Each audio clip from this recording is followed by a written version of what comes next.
നമസ്കാരം, ആപ്കി അദാലത്തിലേക്ക് നിങ്ങളെ സ്വാഗതം ചെയ്യുകയാണ്. ഇന്ന് ആപ്കി അദാലത്തിന്റെ ഫോക്കസ് ഉത്തർപ്രദേശ് രാഷ്ട്രീയത്തിലേക്കാണ്.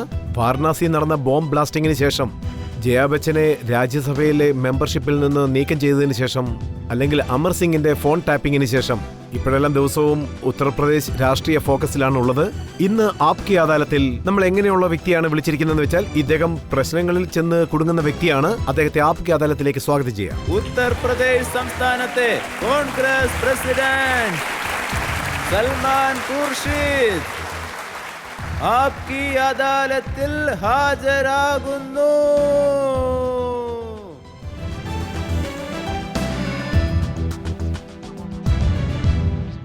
ആപ്കി അദാലത്തിലെ ജനങ്ങളുടെ വിചാരണ തുടങ്ങുന്നതിന് മുൻപ് ഇന്നത്തെ ജഡ്ജിയായ സുധീർ തെലുങ്കിന്റെ അനുവാദത്തോടുകൂടി നമുക്ക് തുടങ്ങാം. നീതിപീഠത്തിന്റെ വിചാരണ തുടങ്ങാവുന്നതാണ്. ആപ്കി അദാലത്തിലെ വിചാരണ തുടങ്ങിയാണ്. സൽമാൻ ഖുർഷിദിന്റെ മേലുള്ള ആദ്യത്തെ കുറ്റാരോപണം.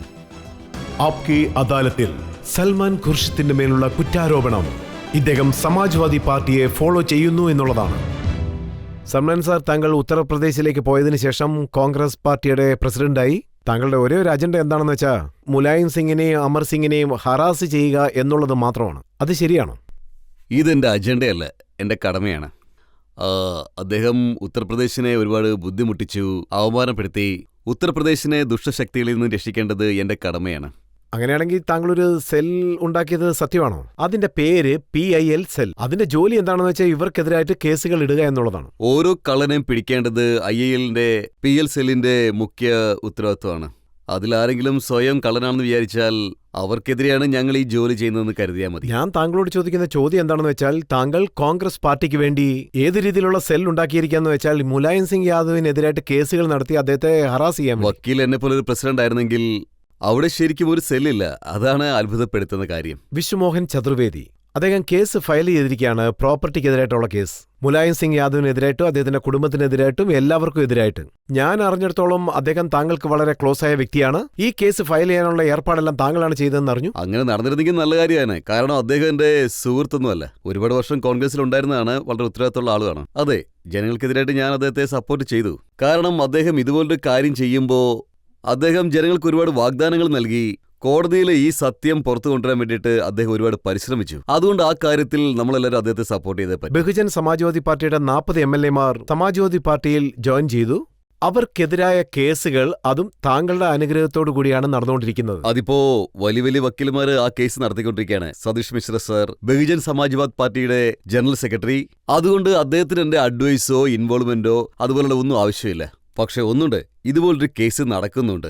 ഒരുപക്ഷെ ഇതുപോലൊരു കേസ് രാഷ്ട്രീയത്തെ ശുദ്ധമാക്കുകയാണെങ്കിൽ അത് വളരെ നല്ല കാര്യമാണ്. ഞങ്ങൾ ഉറപ്പായിട്ടും അതിനെ സപ്പോർട്ടും ചെയ്യും. രഹസ്യമായല്ല, ജനങ്ങൾക്ക് മുന്നിൽ പരസ്യമായിട്ട്. പിന്നെ ജയാ ബച്ചനെതിരായിട്ട് കേസ് കൊടുത്ത വ്യക്തിയും താങ്കളുമായിട്ട് വളരെ അടുപ്പമുള്ള ഒരു വ്യക്തിയാണ്. എനിക്ക് അടുപ്പമുള്ള ആളല്ല, ഞങ്ങളുടെ പാർട്ടിയുടെ നേതാവാണ്. പാർട്ടി ഇലക്ഷനിൽ മത്സരിക്കുന്നു. ജയാ ബച്ചന്റെ ഇലക്ഷൻ നടക്കുന്ന സമയത്ത് ആ സമയത്ത് അദ്ദേഹം ഒരു സ്ഥാനാർത്ഥിയായിരുന്നു. അദ്ദേഹത്തിന്റെ പേരും അതിലുണ്ടായിരുന്നു. പക്ഷേ എന്തോ കാരണം കൊണ്ട് അദ്ദേഹത്തിന്റെ പേര് അവര് റിജക്ട് ചെയ്തു. ആ സമയം മുതൽ അദ്ദേഹത്തിന്റെ മനസ്സിൽ എന്തോ വലിയൊരു ദേഷ്യം ഉണ്ടായി. അതുകൊണ്ടാണ് അദ്ദേഹം ഇങ്ങനൊരു തീരുമാനം എടുത്തത്. നമ്മൾ ഇക്കാരണത്താൽ അദ്ദേഹത്തിനോട് പിണങ്ങേണ്ട കാര്യമില്ലല്ലോ. കുറ്റാരോപണം എന്ന് പറഞ്ഞാൽ ഇതാണ്. അതായത് പൊളിറ്റിക്കൽ വഴക്കുകൾക്ക് പകരം നിയമം ഉപയോഗിച്ച് താങ്കൾ വഴക്കുണ്ടാക്കുകയാണ്. പൊളിറ്റിക്കൽ വഴക്കൊക്കെ താങ്കൾ കോടതിയിലാണ് നടത്തുന്നത്. ഇതെല്ലാം നിയമപ്രകാരം ചെയ്യുന്നതല്ലേ. കള്ളന്മാരുടെ സഹായമൊന്നും ഞാൻ ആവശ്യപ്പെട്ടില്ലല്ലോ. കൊള്ളക്കാരെയൊന്നും ഞാൻ കാണാൻ പോയിട്ടുമില്ല. കൊലപാതകികളും അതുപോലെ റൌഡികളുടെയും സഹായമൊന്നും ഞാൻ ഒരിക്കലും ആവശ്യപ്പെട്ടിട്ടുമില്ല. ഞാൻ എപ്പോഴും നിയമത്തിന് വിധേയമായാണ് കേസ് കൊടുത്തിരിക്കുന്നത്. നിയമത്തെയല്ല നമ്മളൊക്കെ അനുസരിക്കേണ്ടത്. അതൊരു തെറ്റായ കാര്യമൊന്നുമല്ലല്ലോ. താങ്കൾ മുലായം സിംഗിനും അമർ സിംഗിനും എതിരായിട്ടുള്ള വ്യക്തിയാണ്. താങ്കൾ എല്ലാവരുടെയും സഹായം ചോദിക്കുക. അതുകൊണ്ടാണ് ജനങ്ങളുടെയൊക്കെ സപ്പോർട്ട് തേടുന്നത്. ജനങ്ങളൊക്കെ അദ്ദേഹത്തിന് എതിരാണെന്ന് തോന്നുന്നു. പക്ഷെ താങ്കൾ അജിത് സിംഗിനെ 3 പ്രാവശ്യമാണ് പോയി കണ്ടത്. അജിത് സിംഗിനെ ഞാൻ 30 പ്രാവശ്യം കണ്ടിട്ടുണ്ട്. പക്ഷെ അജിത് സിംഗിനെ കണ്ടുകൊണ്ട് യാതൊരു പ്രയോജനം ഉണ്ടായിട്ടില്ല. നേർക്ക് നേർ സംസാരിക്കുന്നത് ഒരു മര്യാദയുടെ കാര്യം കൂടിയാണല്ലോ. മുലായം സിംഗ് സർക്കാരിനെ കമത്തി അടിക്കാൻ വേണ്ടിയാണോ താങ്കൾ അദ്ദേഹത്തെ പോയി കണ്ടത്? അല്ല, അതിനുവേണ്ടിയാണ് കണ്ടത്. അദ്ദേഹം എനിക്ക് സപ്പോർട്ട് ചെയ്യുന്നതാണ് ഞാൻ കരുതി. അദ്ദേഹത്തിന് ഉത്തരവാദിത്തം ഉണ്ടാവുമല്ലോ. എത്ര പേരുണ്ടെങ്കിലും ശരി, അത് അജിത് സിംഗ് ആണെങ്കിലും ശരി, അല്ല മധുമോഹൻ ആണെങ്കിലും, താങ്കളുടെ പക്കൽ എത്ര പേരുണ്ടെങ്കിലും ശരി, അവരെല്ലാവരും ഒന്നിച്ചു ചേർന്നാണ് മുലായം സിംഗിനെ ഹറാസ് ചെയ്തുകൊണ്ടിരിക്കുന്നത്. അതിന്റെ സ്ക്രിപ്റ്റ് ഉണ്ടാക്കിയിരിക്കുന്നത് താങ്കളാണ്. അത് റോൾ പ്ലേ ചെയ്യുന്നതും താങ്കൾ പറഞ്ഞ പോലെ ഞാനും ഒരു സ്ക്രിപ്റ്റ് റൈറ്റർ ആണെങ്കിൽ വളരെ നന്നായേനെ. അതുകൊണ്ട് ഒരുപാട് കാശും ഉണ്ടാക്കിയേനെ. പക്ഷേ ഒരു കാര്യം ഞാൻ വ്യക്തമായിട്ട് പറയാൻ ആഗ്രഹിക്കുന്നു. ഞങ്ങളുടെ സഖ്യത്തില്, രാഷ്ട്രീയ മുന്നണിയില് സത്യത്തിനു വേണ്ടിയുള്ള പോരാട്ടത്തിൽ എല്ലാവരും സപ്പോർട്ട് ചെയ്യണം. അതിനുവേണ്ടി ഞാൻ എപ്പോഴും പോരാടുകയും ചെയ്യും. സൽമാൻ സാർ, ജനങ്ങൾ എന്താണ് പറയുന്നതെന്ന് വെച്ചാൽ 17 വർഷമായിട്ട് കോൺഗ്രസ് ഉത്തർപ്രദേശിൽ കാൽ വെക്കാൻ ശ്രമിക്കുകയാണ്. പക്ഷേ ഒന്നും ചെയ്യാൻ സാധിക്കുന്നില്ല. അത് സത്യമാണ്. ഞങ്ങൾ അവിടെ വളരെ ബലഹീനരാണ്. പക്ഷേ അതിന് ഒരുപാട് കാരണങ്ങളുണ്ട്. നമ്മുടെ സമൂഹം പോളറൈസായി മാറി. അതിന് കാരണം ബാബറി മസ്ജിദിന്റെ തകർച്ചയാണ്. അതൊരു മുഖ്യ കാരണമാണ്. പിന്നെ ഞങ്ങളുടെ ഭാഗത്തു നിന്നും കുറച്ച് തെറ്റുകളും കുറവുകളും ഉണ്ടായിട്ടുണ്ട്. അത് എന്റെ ഉള്ളിലുണ്ട്. അതുകൊണ്ടാണ് ഞങ്ങളിപ്പോൾ ഈ അവസ്ഥയിൽ ഇരിക്കുന്നത്. പക്ഷേ ഞങ്ങൾ പരിശ്രമിച്ചുകൊണ്ടിരിക്കുകയാണ് ഈ അവസ്ഥയ്ക്ക് അത് മാറ്റാൻ വേണ്ടിയിട്ട്. 17 വർഷം മുമ്പ് ഉത്തർപ്രദേശ് എങ്ങനെയായിരുന്നോ അതുപോലെ മാറ്റാൻ ഞങ്ങൾ ആഗ്രഹിക്കുന്നുണ്ട്. ജനങ്ങൾക്ക് എന്തെങ്കിലും ചോദ്യം ചോദിക്കാൻ ആഗ്രഹിക്കുന്നുണ്ടോ? താങ്കൾ ഫസ്റ്റ് റോയിൽ. ജയാ ബച്ചന് എതിരായിട്ട് നിങ്ങൾ ഈ ഒരു കുറ്റാരോപണം ഉന്നയിച്ചിരുന്നു. കോൺഗ്രസ്സുകാരും അധികാരത്തിലിരുന്നത് ലാഭം നോക്കിക്കൊണ്ടായതുകൊണ്ട് അവരെ നീക്കം ചെയ്തു. അപ്പോൾ താങ്കളെ സംബന്ധിച്ച് ഇത് ശരിയാണോ? ദേ നോക്കൂ, നിയമത്തിന്റെ മുന്നിൽ എന്താണോ ശരി അത് മാത്രമാണ് ഞാൻ ചെയ്യുക. എനിക്കെങ്ങനെയാണ് ഇലക്ഷൻ കമ്മീഷൻ തെറ്റാണെന്ന് പറയാൻ കഴിയുക? ഇലക്ഷൻ കമ്മീഷൻ ജയ ബച്ചൻ തെറ്റാണെന്ന് പറഞ്ഞു. അതിനുള്ള തീരുമാനം എടുക്കേണ്ടത് ഇനി സുപ്രീം കോടതിയാണ്. ആരെങ്കിലും ഒരാൾ ഒബ്ജക്ഷൻ സ്റ്റേ വാങ്ങുകയാണെങ്കിൽ അത് വെച്ച് ഇലക്ഷൻ കമ്മീഷൻ ഒരു തീരുമാനം എടുത്താൽ നിങ്ങൾക്ക് ആരെയാണ് കുറ്റം പറയാൻ കഴിയുക? പക്ഷേ ഇതുപോലെ ലാഭത്തിന് വേണ്ടി പദവിയിലുള്ളവര് ഒരുപാട് പേരുണ്ടല്ലോ അല്ലേ? അങ്ങനെ വന്നാൽ ആരെങ്കിലും അതിന് വിയോജിപ്പ് രേഖപ്പെടുത്തും. അപ്പോൾ ഒരുപാട് സ്ഥലത്ത് പിക്ക് പോക്കറ്റിംഗ് നടക്കും. പക്ഷേ FIR ഇട്ടാൽ മാത്രമല്ല പോലീസിന് കേസെടുക്കാൻ കഴിയൂ. അപ്പൊ താങ്കൾ ഇതിനെതിരായിട്ട് കംപ്ലൈന്റ് കൊടുക്കൂ? സോണിയാഗാന്ധി വഹിക്കുന്ന പദവി പോലും ലാഭത്തിനുള്ള പദവിയാണെന്നാണ് പറയുന്നത്. അല്ല, അത് ആരാണ് പറഞ്ഞത്? അമർ സിംഗ് ആണിത് പറഞ്ഞത്. പക്ഷെ അദ്ദേഹത്തിന് നിയമത്തെക്കുറിച്ച് എന്തുമാത്രം കാര്യങ്ങൾ അറിയാന്നുള്ളത് എനിക്കറിയില്ല. താങ്കൾ അദ്ദേഹത്തിനെതിരായിട്ട് എത്രത്തോളം കേസുകൾ കൊടുത്തിട്ടുണ്ടെന്ന് വെച്ചാൽ അദ്ദേഹത്തിന് നിയമങ്ങൾ നല്ല നിയമം അറിയാമെങ്കിൽ നിയമത്തിന്റെ രീതിയിൽ കാര്യങ്ങൾ നടത്താൻ നോക്കാൻ പറ. എന്തിനാണ് വെറുതെ സംസാരിച്ചുകൊണ്ടിരിക്കുന്നത്? നിയമപ്രകാരം കാര്യങ്ങൾ നടക്കട്ടെ. വെറുതെ ഒന്നും സംസാരിക്കേണ്ട കാര്യമില്ലല്ലോ. ഒരാൾക്ക് നേട്ടമൊന്നും ഉണ്ടാകുന്നില്ല എങ്കിൽ അയാൾ പാർലമെന്റിന്റെയോ അസംബ്ലിയുടെയോ പട്ടികയിൽ ഉണ്ടാവില്ല. ഏതെങ്കിലും ഒരു സ്ഥാപനത്തിൽ അവർക്ക് ലാഭം കിട്ടുന്ന രീതിയിലുള്ള സ്ഥാനമൊന്നും ഇല്ലെങ്കിൽ ആ പട്ടിക നോക്കിയാൽ അറിയാം. നിയമപ്രകാരം തീരുമാനം എടുക്കണമെന്നുണ്ടെങ്കിൽ ആ വഴി നോക്കിയാൽ പോരെ. ക്യാബിനറ്റ് സെക്രട്ടേറിയറ്റിന്റെ ഓർഡർ എന്റെ പക്കലുണ്ട്. ഇതിൽ നാഷണൽ അഡ്വൈസറി കൗൺസിലിന്റെ ഭരണഘടനയെക്കുറിച്ച് പറയുന്നുണ്ട്. അതിന്റെ ചെയർപേഴ്സൺ ആണെങ്കിൽ സോണിയാഗാന്ധി. ഇതിൽ എന്താ എഴുതിയിരിക്കുന്നത് വെച്ചാൽ expenditure ഇൻകോട്ട് of the functioning of the council would be made by the central government. പിന്നെ ചെയർപേഴ്സണെ കുറിച്ച് പറയുകയാണെങ്കിൽ Sonia Gandhi member of parliament will be the chairperson of the national advisory council. Chairperson will the whole rank and status of union cabinet minister.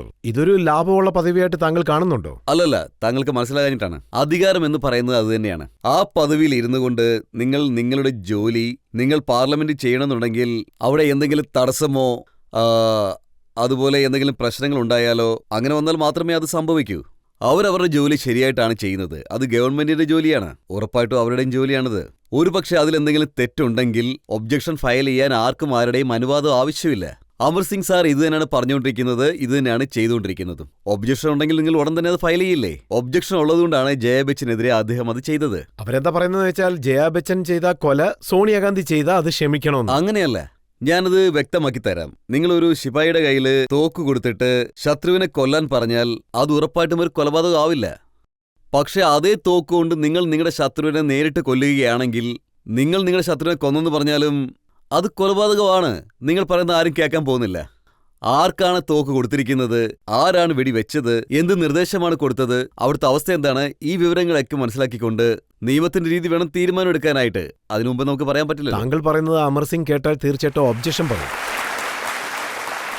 താങ്കൾ ഇത് എങ്ങനെയാണ് താങ്കളുടെ personal വഴക്കായിട്ട് മാറ്റിയത്, personal vengeance ആയിട്ട് മാറ്റിയതെന്നുള്ളത് നിറയെ ചോദ്യങ്ങളുണ്ട്. അതിനു മുൻപ് ഒരു ബ്രേക്ക് എടുക്കാം. ബ്രേക്ക് കഴിഞ്ഞ് തിരിച്ചു വന്നതിന് ശേഷം നമുക്ക് സൽമാൻ സാറിനോട് ഈ ചോദ്യങ്ങളാണ് ചോദിക്കാൻ പോകുന്നത്. അതായത് ഉത്തർപ്രദേശ് രാഷ്ട്രീയ വഴക്കുകൾ ഇദ്ദേഹം എന്തിനാണ് പേഴ്സണൽ വഴക്കായിട്ട് മാറ്റിയതെന്നാണ്.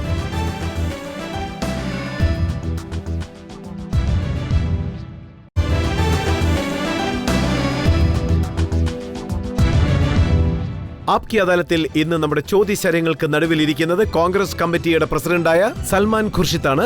ആപ്കി അദാലത്തിൽ അദ്ദേഹത്തിനെതിരായ അടുത്ത കുറ്റാരോപണം നോക്കാം. ആപ്കി അദാലത്തിൽ സൽമാൻ ഖുർഷിദിനെതിരായ കുറ്റാരോപണം ഇദ്ദേഹം രാഷ്ട്രീയ പവർ പേഴ്സണൽ സ്കോറിന് വേണ്ടി ഉപയോഗപ്പെടുത്തുന്നു എന്നുള്ളതാണ്. സൽമാൻ സാർ, ഇത് സത്യമാണോ? താങ്കൾ അമർ സിംഗിനും മുലായം സിംഗിനും ആരൊക്കെയാണോ എതിരികൾ അവരുടെ കൂടെയാണ് താങ്കൾ സൗഹൃദം വയ്ക്കുന്നത്? അങ്ങനെയാണെങ്കിൽ ഇത് യഥാർത്ഥമായ ഒരു കാര്യം തന്നെയാണ്.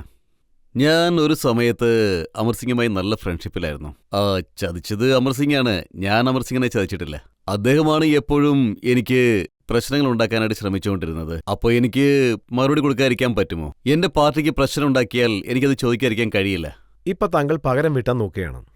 അതതിന്റെ വഴിക്ക് നടന്നുകൊണ്ടിരിക്കുകയാണ്. ഇനിയും കുറച്ച് ബാക്കിയുണ്ട്, അത് നടക്കും. ഇത് സത്യമാണോ? അമർ സിംഗിന്റെ അനിയൻ അരവിന്ദ് സിംഗിനെ താങ്കൾ എവിടെ നിന്നോ കൂട്ടിക്കൊണ്ടുവന്ന് രാഷ്ട്രീയത്തിലേക്ക് ഇറക്കിയെന്ന്, പിന്നെ രാഷ്ട്രീയ ബ്രോക്കർന്ന് അമർ സിംഗിനെ താങ്കൾ പറയുകയും ചെയ്തു. കണ്ടില്ലേ, അദ്ദേഹം അരവിന്ദ് സിംഗിനെ കൂടി ചതിച്ചിരിക്കുന്നു. അദ്ദേഹത്തിന് സ്വന്തം അനിയനെ ചതിച്ചു. അതുപോലെ ഒരു ചതിയൻ മറ്റൊരു ചതിയന്റെ അടുത്ത് പോയി കൈ കൊടുത്തിട്ട് പരസ്പരം പണിയിട്ടിയാൽ നമ്മൾ എന്ത് ചെയ്യാൻ പറ്റും? കാര്യത്തിൽ എന്തെങ്കിലും തെറ്റുണ്ടോ എന്ന് നിങ്ങൾ തന്നെ പക്ഷെ പറ. ഇതെങ്ങനെ സാധ്യമാവും? അരവിന്ദ് സിംഗ് ഏത് ഭാഷ സംസാരിക്കുന്നു? അതേ ഭാഷയിൽ തന്നെയാണ് സൽമാൻ ഖുർഷിദും അല്ല, സംസാരിക്കുന്നത്. അദ്ദേഹം എന്നെക്കാട്ടും നല്ല ശക്തമായ ഭാഷയിൽ സംസാരിക്കും. ഞാനാണ് തടയാറുള്ളത്. കൂട്ടത്തിൽ മുതിർന്ന ആളെ കുറിച്ച് ഇങ്ങനെ സംസാരിക്കാൻ പാടില്ല എന്നും പറഞ്ഞു. പക്ഷെ അദ്ദേഹത്തിന്റെ ഭാഷ അത്രത്തോളം വളരെ ക്രൂരം തന്നെയാണ്. ഞാനൊന്നും തടയാനേ ശ്രമിച്ചിട്ടുള്ളൂ. പക്ഷെ അദ്ദേഹത്തിന് നല്ല പണി കിട്ടിയിട്ടുണ്ട്. താങ്കൾ അമർ സിംഗിനെതിരായിട്ട് രാജ് ബബ്ബറിന്റെ മനസ്സിൽ തീ കത്തിച്ചു. ദേ നോക്കൂ, രാജ് ബബ്ബറിന്റെ മനസ്സിലേക്ക് കയറുക എന്നുള്ളത് വളരെ വലിയ ബുദ്ധിമുട്ടുള്ള കാര്യമാണ്. പിന്നെ രാജ് ബബ്ബറിന്റെ കാര്യം നോക്കുകയാണെങ്കിൽ അദ്ദേഹത്തിന് ആരാ പണി കൊടുത്തതെന്ന് അദ്ദേഹത്തിനും അമർ സിംഗിനും മാത്രമേ അറിയുകയുള്ളൂ. പക്ഷെ ഒരു കാര്യം എനിക്ക് ഉറപ്പായിട്ടും പറയാൻ കഴിയും.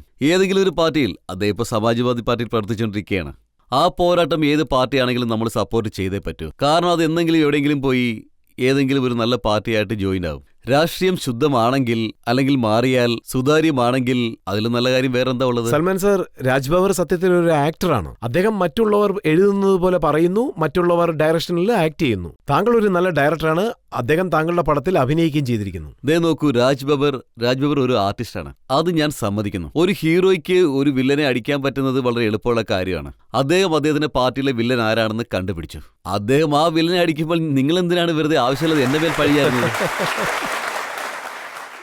താങ്കളുടെ ശ്രമം എന്താണെന്ന് വെച്ചാൽ അമർ സിംഗിന്റെ വീട് കത്തിക്കുന്നത് പോലെയുള്ള കാരണങ്ങൾ കണ്ടുപിടിക്കുക എന്നതാണ്. ഇത് കേൾക്കുമ്പോൾ എനിക്കൊരു പഴഞ്ചൊല്ലാണ് ഓർമ്മ വരുന്നത്. പറയൂ. कोई बज़्म हो, कोई अंजुमन, ये शियार मेरा कदीम है, जहाँ रोशनी की कमी दिखी वहीं चिराग जला दिया.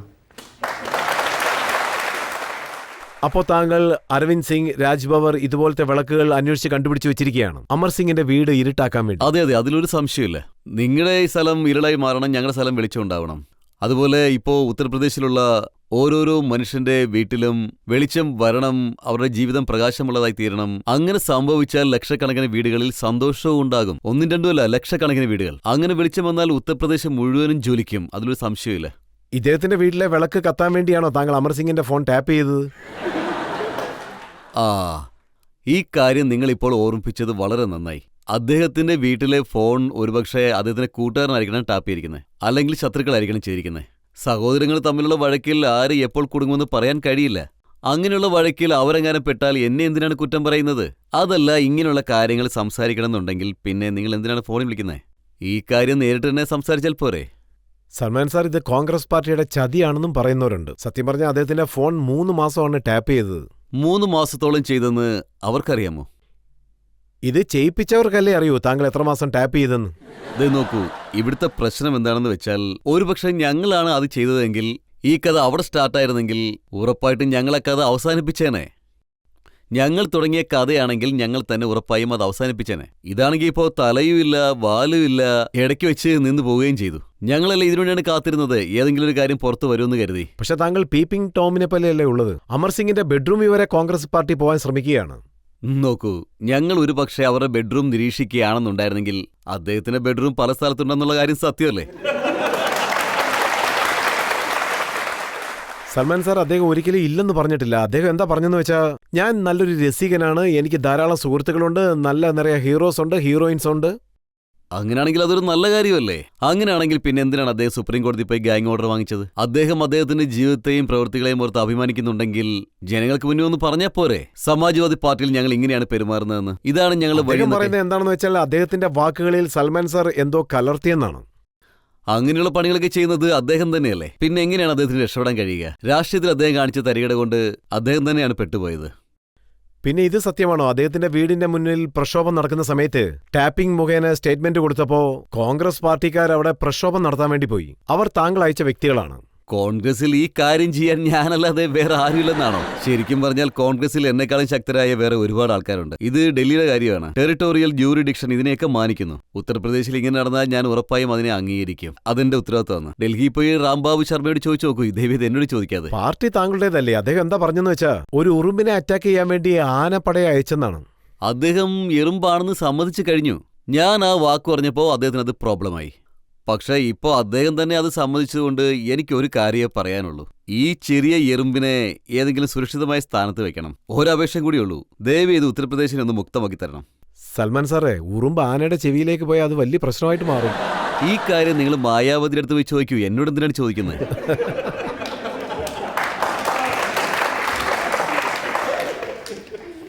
ഒരുപക്ഷെ ഇവിടെ ഒരു 2-3 മാസത്തെ ചരിത്രം നോക്കുകയാണെങ്കിൽ ഉത്തർപ്രദേശിൽ എങ്ങനെയാണ് രാഷ്ട്രീയം നടന്നത്? അമിതാഭ് ബച്ചന് ഇൻകം ടാക്സിന്റെ നോട്ടീസ് പോയത്, ജയ ബച്ചന്റെ രാജ്യസഭാ മെമ്പർഷിപ്പ് പോയത്, രാജ് ബവർ അമർ സിംഗിനെതിരായിട്ട് സംസാരിച്ചത്, അമർ സിംഗിന്റെ സഹോദരൻ അദ്ദേഹത്തിനെതിരായിട്ട് സംസാരിച്ചു, അമർ സിംഗിന്റെ ഫോൺ ടാപ്പിംഗ് ചെയ്തു.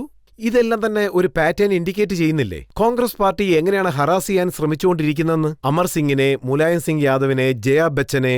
കോൺഗ്രസ് പാർട്ടി കരുണയുള്ള പാർട്ടിയാണെന്ന് ഞാൻ സമ്മതിക്കുന്നു. കോൺഗ്രസ് പാർട്ടിയുടെ അടുത്ത് ഇപ്പോൾ പ്രശ്നം ഉണ്ടാക്കാവുന്ന രീതിയിലുള്ള ഓഫീസേഴ്സ് എന്തുമാത്രം ഉണ്ടോ, അവരിലെ ഒരു ഓഫീസറിനെ പോലും അവർക്ക് യൂസ് ചെയ്യാൻ കഴിയില്ല. കാരണം കോൺഗ്രസ് പാർട്ടി അത് ആഗ്രഹിക്കുന്നില്ല. ആരോടും ഒരു വൈരാഗ്യത്തോടെ ഞങ്ങൾ പെരുമാറുന്നതേയില്ല. പക്ഷേ ആരെങ്കിലും ഒരു തെറ്റ് ചെയ്താൽ, അതായത് ഒരുപക്ഷെ അവർ പഴത്തൊലിയിൽ ചവിട്ടി തെന്നി വീണാൽ പോലും കോൺഗ്രസ് പാർട്ടിയാണ് അവമാനപ്പെടുത്തുന്നത്, കോൺഗ്രസ് പാർട്ടിയാണ് കുറ്റം പറയുന്നത്. എന്തിന് മുടി ഒഴിഞ്ഞാൽ പോലും അവർ കുറ്റം പറയുന്നത് കോൺഗ്രസ് പാർട്ടിയാണ്. ഞങ്ങൾ മോശം ഷാമ്പു കൊടുത്തെന്ന് പറഞ്ഞു. പക്ഷേ സാർ, താങ്കൾ റോഡിലെല്ലാം വാഴപ്പഴത്തിന്റെ തോലല്ല, മുള്ളല്ലേ ഇട്ടിരിക്കുന്നത്? മുള്ളിട്ടിട്ടുണ്ടെന്നുള്ള കാര്യം ഞങ്ങൾ സമ്മതിക്കുന്നു. അതവർ വേറെ വഴി പോകാൻ വേണ്ടിയിട്ടാണ്. കാരണം അവർ പോകുന്ന വഴി ഞങ്ങൾ വിഷമിപ്പിക്കുന്നുണ്ട്. അതുകൊണ്ടാണ് ഈ വഴിയിൽ മുള്ളിട്ടിരിക്കുന്നത്. കാരണം നമുക്ക് നമ്മുടെ സുരക്ഷ ആവശ്യമാണ്. അതോ സുരക്ഷ വേണ്ടെന്നാണോ പറയുന്നത്? അദ്ദേഹം എപ്പോഴും 10-15 വണ്ടികളൊപ്പമാണ് യാത്ര ചെയ്യുന്നത്. അങ്ങനെ നോക്കുകയാണെങ്കിൽ ഒരുപാട് ബ്ലാക്ക് ക്യാറ്റ്സ്, ബ്രൗൺ ക്യാറ്റ്സ്, അങ്ങനെ ഒരുപാട് പേർ കൂടെയുണ്ട്. ഞങ്ങൾ തനിച്ചു പോകാറുണ്ട്, നടന്നു പോകാറുണ്ട്. അതുകൊണ്ടാണ് മുള്ളു സുരക്ഷയ്ക്ക് വെച്ചിരിക്കുന്നത്. അവരിപ്പോൾ ചെയ്യുന്നത് പൂക്കൾ കൊണ്ട് അവരുടെ വഴി റെഡിയാക്കിയിരിക്കുകയാണ്. പക്ഷേ ഞങ്ങളിപ്പോൾ മുള്ളുകൊണ്ടുള്ള കിരീടം ധരിക്കുകയാണ്. സൽമാൻ സാർ, താങ്കൾ ഒരു സൈഡിൽ മുള്ളിട്ടിരിക്കുന്നതെന്ന് പറഞ്ഞിരിക്കുന്നു, മറ്റൊരു സൈഡിൽ സമാജ്വാദി പാർട്ടിയുടെ കൂടെ അലയൻസും വെച്ചിരിക്കുകയാണ്. ഇതിനെതിരായിട്ട് താങ്കളുടെ മേൽ കുറ്റം ആരോപിക്കണം. അതിനു മുമ്പ് ഒരു ബ്രേക്ക് എടുക്കാം. ബ്രേക്കിന് ശേഷം സൽമാൻ ഖുർഷിദിനോട് നമുക്ക് ചോദിക്കാം, അതായത് ഉത്തർപ്രദേശിലെ കോൺഗ്രസ് പാർട്ടിക്ക് സമാജ്വാദി പാർട്ടിക്ക് നടുവിൽ എന്താണ് സംഭവിച്ചതെന്നുള്ളത്.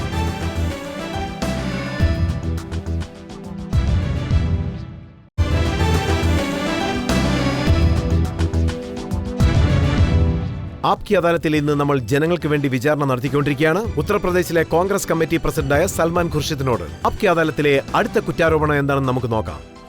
ആപ്കി അദാലത്തിൽ സൽമാൻ ഖുർഷിദിന്റെ മേലുള്ള കുറ്റാരോപണം ഇദ്ദേഹം ഡബിൾ സ്റ്റാൻഡ് എടുക്കുന്നു എന്നുള്ളതാണ്.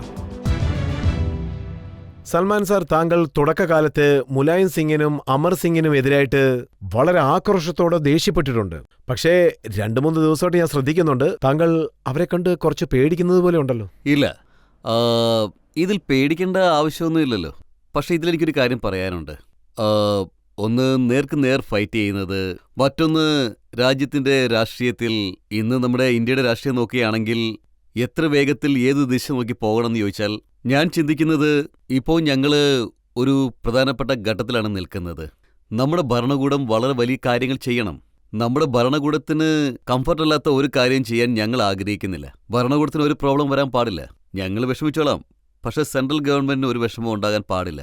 താങ്കൾ കരുതുന്നത് അമർ സിംഗ് ഇടതുപക്ഷത്തിനോടൊപ്പം ചേർന്ന് ഈ സർക്കാരിനെ ബുദ്ധിമുട്ടിപ്പിക്കാവുന്ന? അല്ല, ഇടതുപക്ഷ കക്ഷികളുമായി ഞങ്ങൾക്ക് ബന്ധമുണ്ട്. അതുപോലെ തന്നെ അവർക്ക് അവരുടെ കൂടെയും ബന്ധമുണ്ട്.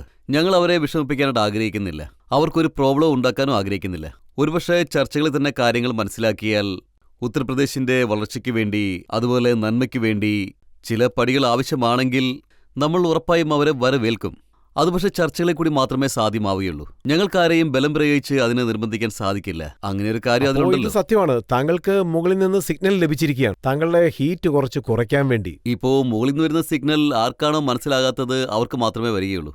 എനിക്ക് മനസ്സിലാവും, എന്റെ ഉത്തരവാദിത്വം എനിക്ക് മനസ്സിലാകും, സെൻട്രൽ ഗവൺമെന്റിന്റെ ഉത്തരവാദിത്വവും എനിക്ക് നന്നായി മനസ്സിലാകും. അതുകൊണ്ട് തന്നെയാണ് സെൻട്രൽ ഗവൺമെന്റിന് പ്രശ്നം ഉണ്ടാകുന്ന രീതിയിൽ ഒരു കാര്യങ്ങളും ഞാൻ ചെയ്യാനായിട്ട് ആഗ്രഹിക്കാത്തത്. എനിക്ക് പ്രധാനപ്പെട്ടത് സെൻട്രൽ ഗവൺമെന്റ് തന്നെയാണ്. കാരണം നമ്മുടെ നാടിനും പ്രധാനപ്പെട്ടത് സെൻട്രൽ ഗവൺമെന്റ് ആണ്. ഉത്തർപ്രദേശിൽ തെരഞ്ഞെടുപ്പ് വരും, ഇന്ന് വരും, അല്ലെങ്കിൽ 8 മാസം കഴിഞ്ഞു വരും. അങ്ങനെ ഇലക്ഷൻ ഡബിൾ സ്റ്റാൻഡേർഡ് അല്ലേ സൽമാൻ സാർ? താങ്കൾ പറയുന്നത് എന്താണെന്ന് വെച്ചാൽ ഉത്തർപ്രദേശിൽ അവർ കാരണം എഫക്റ്റ് ആവുന്നുണ്ട്, അവിടെ താങ്കൾ കോൺഗ്രസിനെ ശക്തിപ്പെടുത്താൻ നോക്കുന്നുണ്ട്. പക്ഷേ ഉത്തർപ്രദേശിൽ ആരെയാണോ താങ്കൾ ശത്രുവായിട്ട് കാണുന്നത് അവരെ താങ്കൾ കൂടെ ചേർത്ത് വെച്ചിരിക്കുകയില്ല. ഞാൻ അങ്ങനെ കൂടെ ചേർത്തിട്ടില്ല. ഞാൻ പറയുന്നത് ഇന്ന് ഞങ്ങൾ കൂട്ടിലിരിക്കുന്നത് പോലെ തന്നെ ഒരു നാൾ അവരെയും കൂട്ടിലിരുത്തിയിരിക്കും. അക്കാര്യം ഉറപ്പാണ്.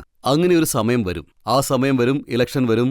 ഞങ്ങളുടെ ഗവൺമെന്റ് വീഴുന്നതിന് മുമ്പായിട്ട് കുറ്റം ഞങ്ങളെ മേൽ ചാർത്താൻ അവർക്ക് ടാലന്റ് എന്താണെന്ന് വെച്ചാൽ താങ്കൾ മുന്നോട്ട് വരാറുമില്ല, മുഖം മറയ്ക്കാറുമില്ല. അല്ലല്ലല്ല, നിങ്ങൾ വിചാരിക്കുന്നത് പോലെ അങ്ങനെയല്ല കാര്യങ്ങൾ. മുഖം മറയ്ക്കണമെന്നുണ്ടെങ്കിൽ ഞങ്ങളത് മറച്ചിരിക്കും. പക്ഷേ എതിരിൽ ഞങ്ങളുണ്ട്, ധൈര്യമായിട്ട് പോരാടുന്നുണ്ട്. പക്ഷെ ഞങ്ങളുടെ ആ പോരാട്ടത്തിന്റെ അർത്ഥം അവർക്ക് നഷ്ടം ഉണ്ടാക്കി കൊടുക്കണമെന്നല്ല. ഞങ്ങൾ എപ്പോഴും നേർക്ക് നേരിടാണ് പോരാടുന്നത്, അല്ലാതെ പിന്നിൽ നിന്ന് ആക്രമിക്കുകയില്ല. അതിന്റെ ആവശ്യമില്ല. സൽമാൻ സാർ, വാരണാസിയിൽ ബോംബ് ബ്ലാസ്റ്റ് നടന്നു. ഭാരതീയ ജനതാ പാർട്ടി, ബഹുജൻ സമാജ്വാദി പാർട്ടി ഇവർ മുലായം സിംഗിന്റെ സർക്കാരിനെ പിരിച്ചുവിടണമെന്ന് പറഞ്ഞു. താങ്കൾ ചെറിയ കാര്യങ്ങൾക്ക് പ്രക്ഷോഭം നടത്തുന്ന വ്യക്തിയാണ്, പക്ഷേ ഈ കാര്യത്തിന് താങ്കൾ ഒരു പ്രക്ഷോഭവും നടത്തിയില്ല. ദേ നോക്കൂ, ഇതിനെപ്പറ്റി പറയുകയാണെങ്കിൽ വളരെ പ്രധാനപ്പെട്ടതായിട്ട് ഒന്ന് പറയാനുണ്ട്. ഞാൻ വിശ്വസിക്കുന്നത് എന്താണെന്ന് വെച്ചാൽ, ഈ മുലായം സിംഗിന്റെ സർക്കാർ, ആ സർക്കാരിനെ ഞങ്ങൾക്ക് അത്ര ഇഷ്ടമല്ലെങ്കിലും ഞങ്ങൾക്ക് ഒരുപാട് ബുദ്ധിമുട്ടുണ്ടാക്കുന്നുണ്ടെങ്കിലും തീവ്രവാദം എന്ന് പറയുമ്പോൾ ഞങ്ങളുടെ ശത്രു തീവ്രവാദം തന്നെയാണ്. അതുകൊണ്ടാണ് പറയുന്നത്, തീവ്രവാദം കൊണ്ട് നമ്മുടെ നാട് വല്ലാതെ ചിതറിപ്പോയിരിക്കുന്നു. നോക്കി നിൽക്കാൻ നമുക്ക് സമയമില്ല. ഇപ്പോൾ നമ്മളെല്ലാവരും ഒന്നാണ്. അതായത് കാർഗിൽ യുദ്ധം വന്നപ്പോൾ നമ്മളെല്ലാം ഒന്നായിരുന്നു. ഇപ്പോൾ നമ്മൾ ഒന്നിച്ചു നിൽക്കുകയാണ്. നാളെയും അങ്ങനെ തന്നെ ആയിരിക്കും.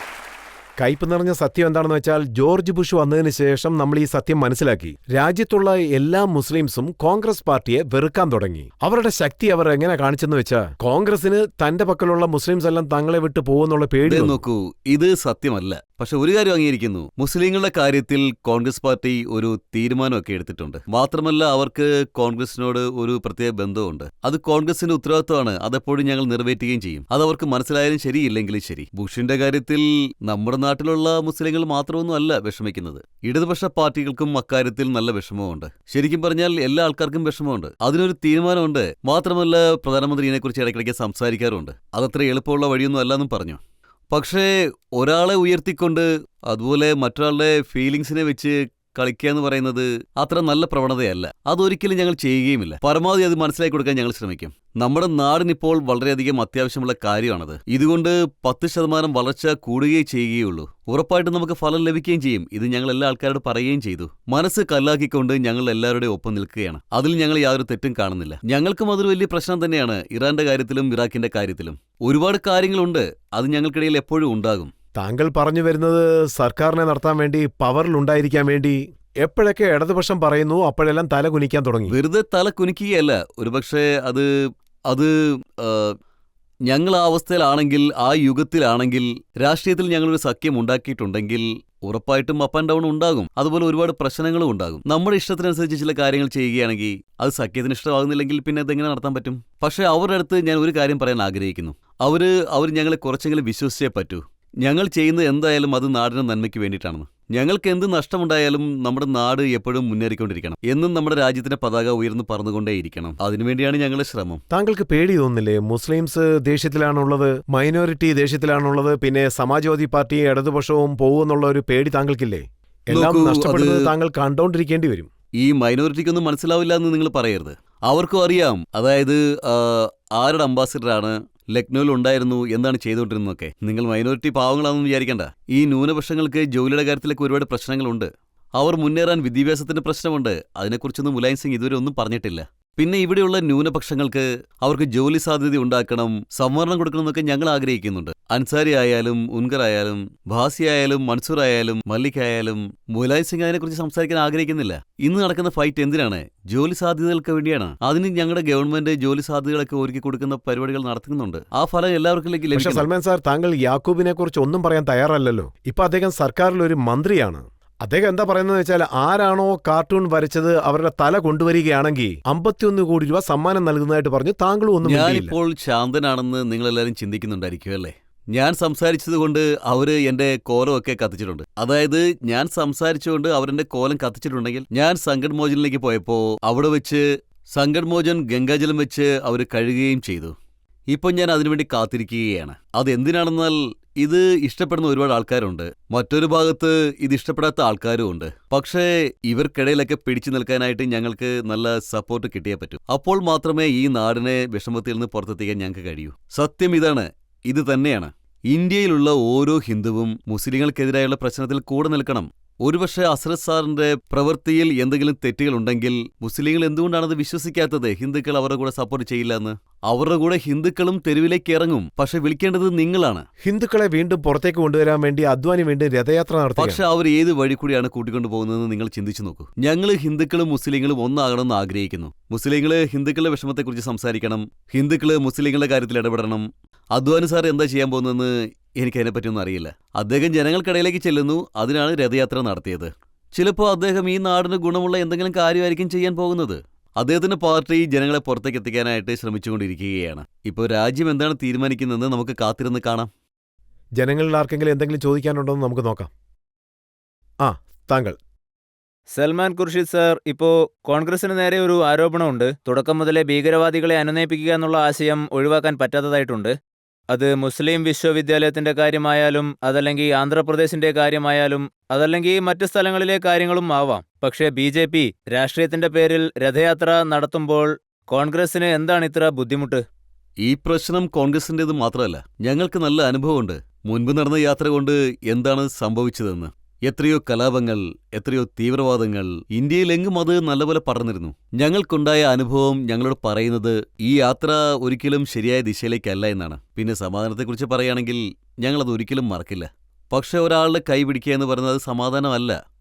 ഒന്ന് മനസ്സിലാക്കാൻ ശ്രമിക്കേ. ഒരാൾ ബലഹീനനാണെങ്കിൽ, ഒരാൾക്ക് നിൽക്കാൻ കഴിയുന്നില്ല എങ്കിൽ ഞങ്ങൾ അയാളുടെ കൈ പിടിക്കുകയാണെങ്കിൽ അയാൾ പിന്നോക്കക്കാരനായിരിക്കാം, ദളിതനായിരിക്കാം, അല്ലെങ്കിൽ അയാൾ ന്യൂനപക്ഷക്കാരനായിരിക്കാം. ഞങ്ങൾക്ക് രാഷ്ട്രീയ സാഹചര്യം ഇതിനുള്ള അവസരങ്ങൾ നൽകിയിട്ടുണ്ട്. ഞങ്ങൾ രാഷ്ട്രീയ സഖ്യം മറന്ന് സമാധാനമായിട്ട് കഴിയാൻ ആഗ്രഹിക്കുന്നു. അലിഗഡ് മുസ്ലിം യൂണിവേഴ്സിറ്റി ആരാണ് ഉണ്ടാക്കിയത്? സത് സയ്യിദാണ് ഉണ്ടാക്കിയത്. സുപ്രീം കോടതി പറഞ്ഞത് മൈനോറിറ്റിക്ക് വേണ്ടി ഉണ്ടാക്കിയ എത്ര സ്ഥാപനങ്ങളുണ്ടോ അതിലെല്ലാം 50% റിസർവേഷൻ കൊടുക്കണമെന്നാണ്. അത് സുപ്രീം കോടതിയാണ് പറഞ്ഞത്, ഞങ്ങളല്ല. കോടതി വിധിയാണ്. ഒരുപക്ഷെ ആരെങ്കിലും ഇങ്ങനെ പറഞ്ഞാൽ അലിഗഡ് വിശ്വവിദ്യ ഇതൊക്കെ ന്യൂനപക്ഷങ്ങൾക്ക് വേണ്ടി ഉണ്ടാക്കിയിട്ടുള്ളതല്ല എന്ന്. അങ്ങനെയാണെങ്കിൽ ഉറപ്പായും അതിലൊരു ചോദ്യം ഉണ്ടാകും. ആ ചോദ്യം സുപ്രീം കോടതിയോ അല്ലെങ്കിൽ പാർലമെന്റോ തീർത്തു തരും. ഇതിൽ സമാധാനം എവിടെ നിന്നാണ് വരുന്നത്? പക്ഷേ സൽമാൻ സാർ, താങ്കൾ മുസ്ലിങ്ങൾക്ക് വേണ്ടി എന്ത് ചെയ്താലും ശരി തന്നെയാണ്. പക്ഷേ ഉത്തർപ്രദേശിലെ സർക്കാർ പ്രത്യേക ഒരു യൂണിവേഴ്സിറ്റി കെട്ടാൻ ശ്രമിച്ചാൽ താങ്കൾ അത് എതിർക്കും. ദേ നോക്കൂ, അവർ യൂണിവേഴ്സിറ്റി ഉണ്ടാക്കാൻ ആഗ്രഹിക്കുന്നു. ഞങ്ങൾക്ക് ഒരു ഒബ്ജക്ഷനും ഇല്ല, ഒരിക്കലും ഇല്ല. അവർ ആ യൂണിവേഴ്സിറ്റി ഉണ്ടാക്കുന്നതിന് മുൻപായിട്ട് ബാൽ കപൂറിനെ അതിന്റെ ലൈഫ് ടൈം ചാൻസലറാക്കി മാറ്റി. അതും ആസം ഖാനെ പോലെ ഒരാള്.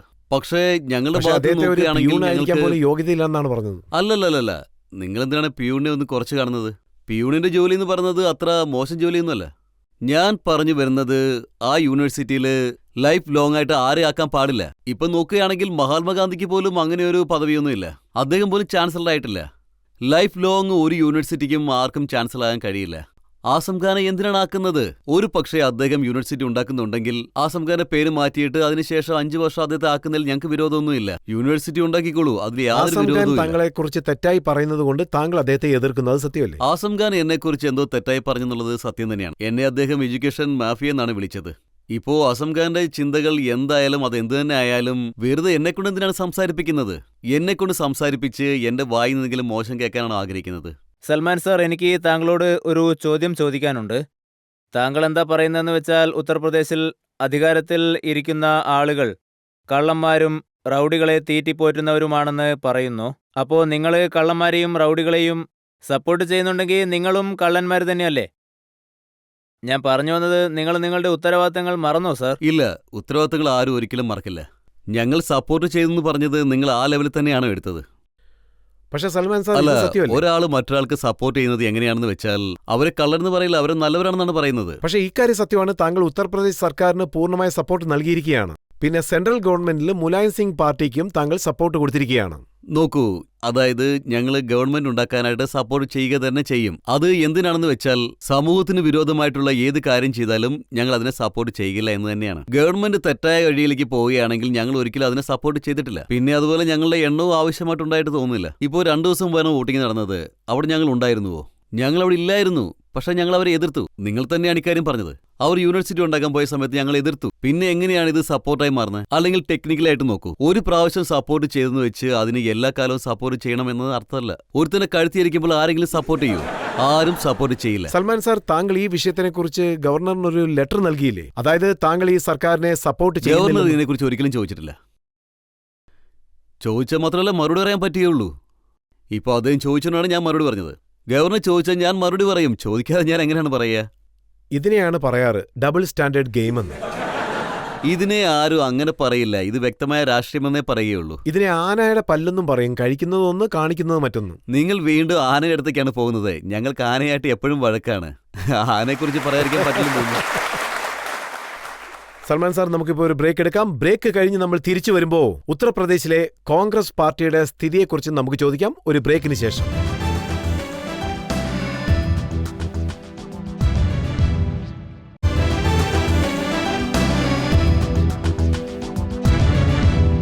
ആപ്കി അദാലത്തിൽ ഇന്ന് നമ്മൾ ജനങ്ങൾക്ക് വേണ്ടി ചോദ്യം ചോദിച്ചുകൊണ്ടിരിക്കുന്നത് ഉത്തർപ്രദേശിലെ കോൺഗ്രസ് പാർട്ടി നേതാവായ സൽമാൻ ഖുർഷിദിനോടാണ്. ആപ്കി അദാലത്തിലെ അടുത്ത കുറ്റാരോപണം എന്താണെന്ന് നോക്കാം. ആപ്കി അദാലത്തിൽ സൽമാൻ ഖുർഷിദിന്റെ മേലുള്ള കുറ്റാരോപണം ഇദ്ദേഹത്തിന് ഉത്തർപ്രദേശിൽ നടക്കുന്ന കോൺഗ്രസ് പ്രശ്നങ്ങളിൽ ഇടപെടാൻ കഴിയുന്നില്ല എന്നുള്ളതാണ്. സൽമാൻ സാർ, താങ്കളെ കോൺഗ്രസ് പാർട്ടി ഉത്തർപ്രദേശിലേക്ക് അയച്ചത് പാർട്ടിയെ ബലപ്പെടുത്താൻ വേണ്ടിയാണ്. പക്ഷേ എന്ന് താങ്കളെ കോൺഗ്രസ് പ്രസിഡന്റാക്കിയോ അതിനുശേഷം പ്രക്ഷോഭങ്ങൾ നടന്നു, താങ്കളുടെ കോലം കത്തിച്ചു, താങ്കളുടെ പാർട്ടിക്കാർ തന്നെ താങ്കളെ എതിർക്കാനും തുടങ്ങി, വീതിയിലേക്ക് വഴക്കെത്തി. ഇത് സത്യമാണ്. ഇത് ഒരുപാട് ആൾക്കാർ അവിടെ ചെയ്യാറുണ്ട്. പക്ഷേ അവരുടെ ചരിത്രം എന്താണ്? കുറച്ചാൾ മുമ്പ് എവിടുന്നാണ് വന്നത്, ആരോടൊപ്പമാണ് ഉണ്ടായിരുന്നത്, ഈ കാര്യം എല്ലാവരുടെ മുൻപിൽ വെക്കൂ. സാധാരണക്കാരനായ ഒരു വർക്കറിന് ഇപ്പം എന്താണ് ജോലി? ആ വർക്കർ ഇപ്പം എന്ത് ചെയ്തുകൊണ്ടിരിക്കുകയാണ്? ഞാൻ ആഗ്രഹിക്കുന്നത് എന്താണെന്ന് വെച്ചാൽ എല്ലായിടത്തും ഏതെങ്കിലും ഒരു കാര്യത്തിൽ എപ്പോഴും ബിസി ആയിരിക്കണം എന്നാണ്. നമ്മുടെ രാജ്യം മുഴുവൻ പാർട്ടിയുടെ അവസ്ഥ ഇതാണ്. പക്ഷെ ഞങ്ങൾ ആഗ്രഹിക്കുന്നത് എന്താണെന്ന് വെച്ചാൽ എല്ലാവരുടെ അടുത്തും വളരെയധികം സോഫ്റ്റായിട്ട് പെരുമാറണമെന്നാണ്. അതിനുശേഷം കാലമാണ് മറുപടി പറയേണ്ടത്. താങ്കൾ ഒരു വലിയ സ്വപ്നം കോൺഗ്രസ് പാർട്ടിക്ക് നൽകി. ഉത്തർപ്രദേശിൽ വീണ്ടും പാർട്ടി ഒരുപക്ഷെ തോറ്റാലും തീർച്ചയായിട്ടും തിരിച്ചു വരാൻ സാധിക്കുമെന്ന്. പിന്നെ തീർച്ചയായും സ്വപ്നങ്ങളില്ലാത്ത ഒരു രാഷ്ട്രീയക്കാരന് ഒരിക്കലും മുന്നേറാൻ കഴിയില്ല. അതുപോലെ ഈ സ്വപ്നം നിറവേറില്ലെന്ന് ആർക്കും പറയാനും കഴിയില്ല. ആ സ്വപ്നം ഇന്നല്ലെങ്കിൽ നാളെ ഉറപ്പായിട്ടും നടന്നിരിക്കും. അതൊരു സത്യം തന്നെയാണ്. പക്ഷേ അതിനുവേണ്ടി പരിശ്രമിച്ചേ മതിയാകൂ. 17 വർഷം കൊണ്ട് നടക്കാത്തത് ഒരിക്കലും 7 ദിവസം കൊണ്ട് നടക്കാൻ പോകുന്നില്ല. നമ്മൾ പരിശ്രമിച്ചേ മതിയാകൂ. അതിനുള്ള ശക്തി നമുക്കുണ്ട്, വളരെ വലിയ ശക്തിയുണ്ട്. സോണിയാജിയുടെ കൈ. പക്ഷേ ഇത് സത്യമല്ലേ, താങ്കളുടെ ആ സ്വപ്നം ജനങ്ങൾ തവിടുപൊടിയാക്കി കളഞ്ഞത്? താങ്കൾ വന്നതിന് ശേഷം ഒരു ലോക്സഭാ ഇലക്ഷൻ നടന്നു, 6 നിയമസഭാ ഇലക്ഷൻ നടന്നു, എല്ലായിടത്തും കോൺഗ്രസ് പാർട്ടി തോറ്റുപോയി. ഇല്ല, അങ്ങനെയല്ല. ഇതിനു മുമ്പ് അവിടെ നടന്ന തെരഞ്ഞെടുപ്പിൽ ഞങ്ങൾ ജയിച്ചോ ഇല്ലയോ അത് നിങ്ങൾക്കറിയാവുന്നതല്ലേ.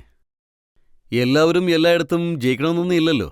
ഇപ്രാവശ്യം ഞങ്ങളടുത്ത് സർവേ വന്നിട്ടുണ്ട്. ആ സർവേയിൽ 20% ഇൻക്രീസ് ചെയ്ത് കാണിച്ചിട്ടുണ്ട്.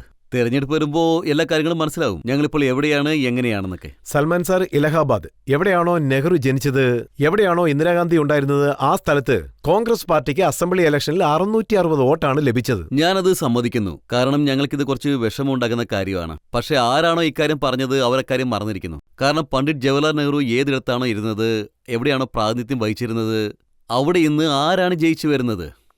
മറ്റുള്ളവരെ കൊന്നിട്ട് വിജയിച്ചു വരുന്നവരെ കൊന്നിട്ട് ജയിലിലിരുന്നുകൊണ്ടാണ് തെരഞ്ഞെടുപ്പിൽ വിജയിച്ചു വരുന്നത്. അപ്പോൾ ഈ നാണക്കേട് എനിക്ക് മാത്രമല്ല, നമ്മുടെ രാജ്യത്തിന് മൊത്തമാണ്. അതിന്റെ ഉത്തരവാദികൾ നിങ്ങളും ഞാനുമാണ്.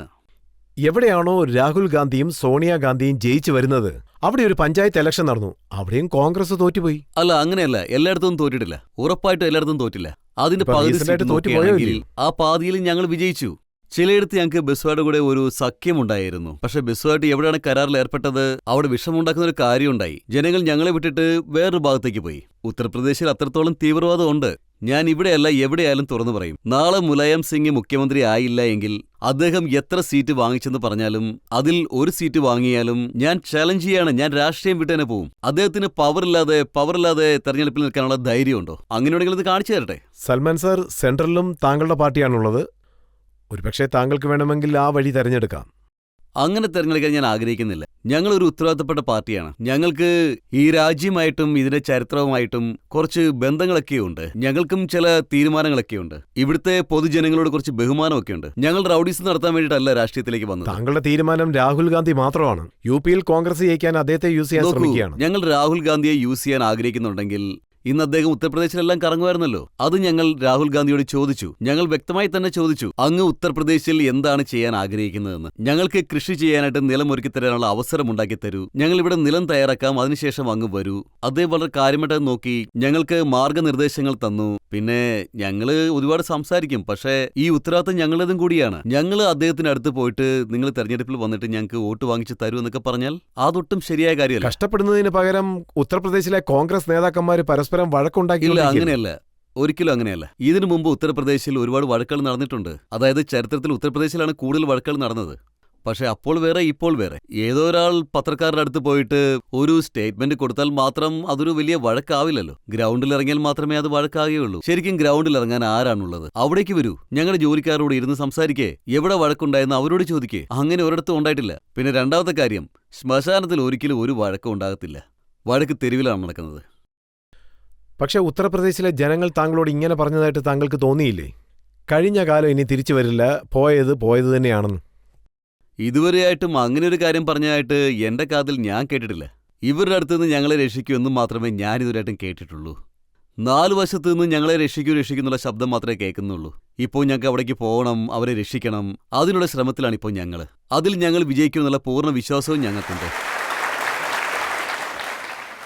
ജനങ്ങളിൽ ആർക്കെങ്കിലും എന്തെങ്കിലും ചോദിക്കാനുണ്ടോ? ഫസ്റ്റ് റോയിലിരിക്കുന്ന വ്യക്തി. ഇപ്പോൾ മുലായം സിംഗ് യാദവിന്റെ ഭരണമാണ് നടന്നുകൊണ്ടിരിക്കുന്നത്. പക്ഷേ അതിനെ നിങ്ങൾ എറാഡിക്കേറ്റ് ചെയ്യാനായിട്ട് പരിശ്രമിച്ചുകൊണ്ടിരിക്കുകയാണ്.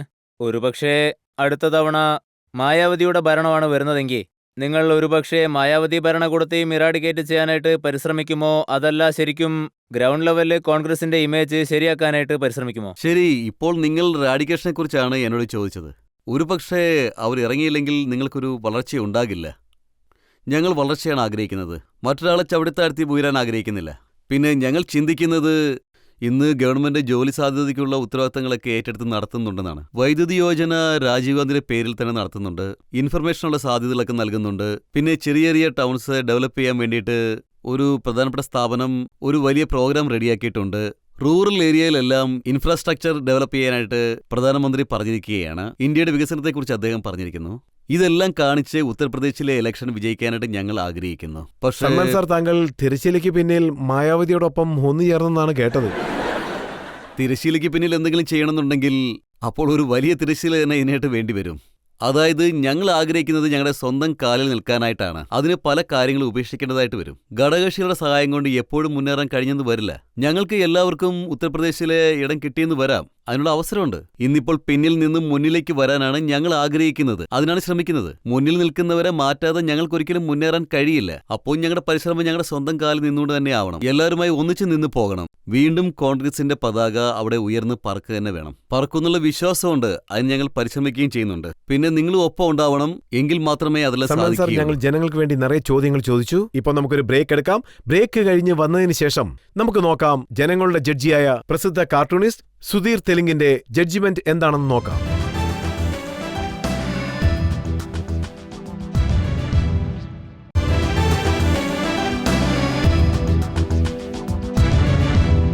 ആപ്കി അദാലത്തിൽ ജനങ്ങൾക്ക് വേണ്ടി നമ്മൾ വിചാരണ നടത്തി. ഉത്തർപ്രദേശിലെ കോൺഗ്രസ് പാർട്ടിയുടെ പ്രസിഡന്റായ സൽമാൻ ഖുർഷിദിനോട് നമ്മൾ സൽമാൻ സാറിനോട് സമാജ്വാദി പാർട്ടിക്കെതിരായ ചതിയെക്കുറിച്ച് വ്യക്തമായി ചോദിച്ചു. പിന്നെ സൽമാൻ സാറിനോട് കോൺഗ്രസ് പാർട്ടിയുടെ ഈ പതനത്തെക്കുറിച്ചും ചോദിച്ചു. ഇപ്പോൾ നമ്മൾ ഈ വിചാരണയിൽ ഇന്നത്തെ ജഡ്ജിയായ സുധീർ തെലുങ്കിന്റെ ജഡ്ജിമെന്റ് നോക്കാം. എൻ്റെ അഭിപ്രായത്തിൽ സൽമാൻ എന്ന ഈ പേര് അതും കോൺട്രവേഴ്സിക്ക് കാരണമായേക്കാവുന്ന ഒന്നാണ്. അത് സൽമാൻ ഖാൻ ആണെങ്കിലും സൽമാൻ റഷീദ് ആണെങ്കിലും സൽമാൻ ഖുർഷിദ് ആണെങ്കിലും. പക്ഷേ ഒരു കാര്യം ഞാൻ പറയാൻ ആഗ്രഹിക്കുന്നത് എന്താണെന്നാൽ താങ്കളൊരു ജെന്റിൽമാനാണ്. ഞാൻ എന്തുകൊണ്ടാണ് പറയുന്നതെന്ന് വെച്ചാൽ കഴിഞ്ഞ 25 വർഷത്തിനിടയ്ക്ക് നിങ്ങൾ 2 തവണയെ കാർട്ടൂണിൽ വന്നിട്ടുള്ളൂ. ഒരു ഭാഗത്ത് സൽമാൻ അവർകൾ മുലായം, അമർ സിംഗ്, പിന്നെ സമാജ്വാദി പാർട്ടിയെയും പേടിപ്പിച്ച് നിർത്തുകയാണ്. പിന്നെ മറ്റൊരു ഭാഗത്ത് അവരുടെ ഭരണത്തിന് തുടർച്ചയായി സപ്പോർട്ടും ചെയ്തുകൊണ്ടിരിക്കുകയാണ്. ഇതൊരൽപ്പം വിചിത്രമായിട്ടുണ്ട്. ഈ നീതിപീഠം ശ്രീ സൽമാന് ഒരു അഡ്വൈസ് തരികയാണ്. അദ്ദേഹം ശരിക്കും ഈ ഒരു ഗുസ്തി മത്സരം ഉപേക്ഷിച്ച് നല്ല എന്തെങ്കിലും സാധിച്ച് കാണിക്കണം. കാരണം ജനങ്ങൾക്ക് ഈ ഗുസ്തി മത്സരം വളരെ ബോറടിച്ചിരിക്കുകയാണ്. അധികം വൈകാതെ തന്നെ ഉത്തർപ്രദേശിൽ ഇലക്ഷൻ നടക്കാൻ പോവുകയാണ്. ആരാണ് ശരി ആരാണ് തെറ്റ് എന്ന് ഉടനെ തന്നെ ജനങ്ങൾ തന്നെ തീരുമാനിക്കും. നീതിപീഠം ഇദ്ദേഹത്തിന് ഒരു അഡ്വൈസ് കൂടി കൊടുക്കുകയാണ്. അതായത് മുലായം സിംഗ്, അമർ സിംഗ് ഇവരുടെ ഒബ്സഷനിൽ നിന്ന് പുറത്തു കടന്ന് ഉത്തർപ്രദേശിലെ ജനങ്ങളെപ്പറ്റി ഒന്ന് ചിന്തിക്കണം.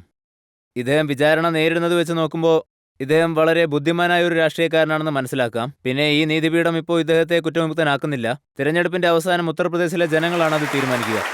Thank you. ഈ വിശ്വാസത്തോടുകൂടി സൽമാൻ ഖുർഷിദ് ഉത്തർപ്രദേശിന്റെ ഇലക്ഷൻ സമയത്ത് ആ പാർട്ടിക്ക് വേണ്ടി ധൈര്യമായിട്ട് കളത്തിലിറങ്ങും. പിന്നെ ജനങ്ങളാണ് തീരുമാനിക്കുന്നത് ആരുടെ വാക്കുകളിൽ എത്രത്തോളം സത്യമുണ്ട്, ആരെങ്ങനെയുള്ള വ്യക്തിയാണെന്ന്. ഇന്നത്തെ വിചാരണ ഇതോടെ അവസാനിക്കുകയാണ്. അടുത്ത എപ്പിസോഡിൽ നമുക്ക് വീണ്ടും കാണാം പുതിയൊരു അതിഥിയോടൊപ്പം. എല്ലാവർക്കും നമസ്കാരം.